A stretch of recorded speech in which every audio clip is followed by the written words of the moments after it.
Penguin Random House Canada presents The Awesome Game, one man's incredible, globe-crushing hockey odyssey, written and read by Dave Hill. For my dad, Bob Hill Sr., sorry about the garage door. In memory of Barb Cato, we miss you every day, and watching the Lawrence Welk show just isn't the same without you. Introduction. The Sport of the Gods. Ice hockey has always been the sport of the gods to me, a metaphor for life itself, where chaos and control, persistence and chance, density and transcendence are all on brash display each and every moment of the game, even between periods, when most people are just using the restroom.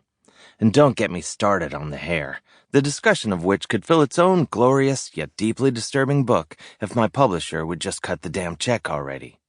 The truth is, I've never been much for sports besides hockey. All that screaming, yelling, and nacho cheese, sure, it's fun enough for a little while. But even as a kid, I can remember playing or even just watching sports like baseball, football, basketball, or soccer, and eventually thinking, this needs to stop right now. But with hockey, it's always been the exact opposite. I can't get enough of it. My earliest notions of hockey date back to family trips to the ice skating rink in my youth, at the behest of my Canadian grandfather, Clarence Blake Sr., the same man who famously, and not even slightly rhetorically, once posed the question, "What good are you if you can't skate?" and, as such, made sure my siblings and I were tossed onto the ice while still in diapers. My grandfather was the primary inspiration for my last book, Parking the Moose, a timeless classic about exploring Canada as a result of thinking I was 1/4 Canadian. Only to find out, well, I don't want to ruin it for you. It was on one of these outings that I noticed a pair of battered hockey goals stashed in a dark corner of the building just beyond the rink itself.